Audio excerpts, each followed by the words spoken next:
दूध की कीमतों में बढ़ावे का मामला, डेयरी फार्मर्स और गोश्त फरोशों का इत्तेहाद और फिर हुआ कराची की सड़कों पर भैंसों के साथ अनोखा एहतजाज।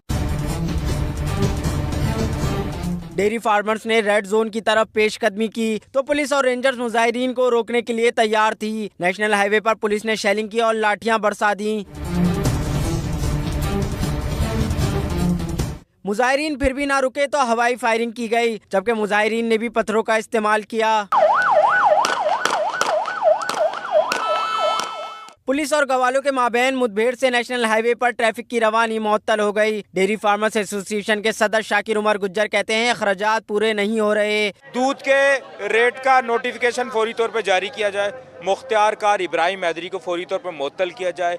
मुख्तियार कार इब्राहिम हैदरी इनका आला कार है और इनका फ्रंट मैन है। एहतजाजियों के मुश्तइल होने पर पुलिस ने 10 मुजाहिरीन को हिरासत में लेकर थाने मुंतकिल कर दिया है और पुलिस मुजाहिरीन को मुंतशिर करने में कामयाब हो गई है।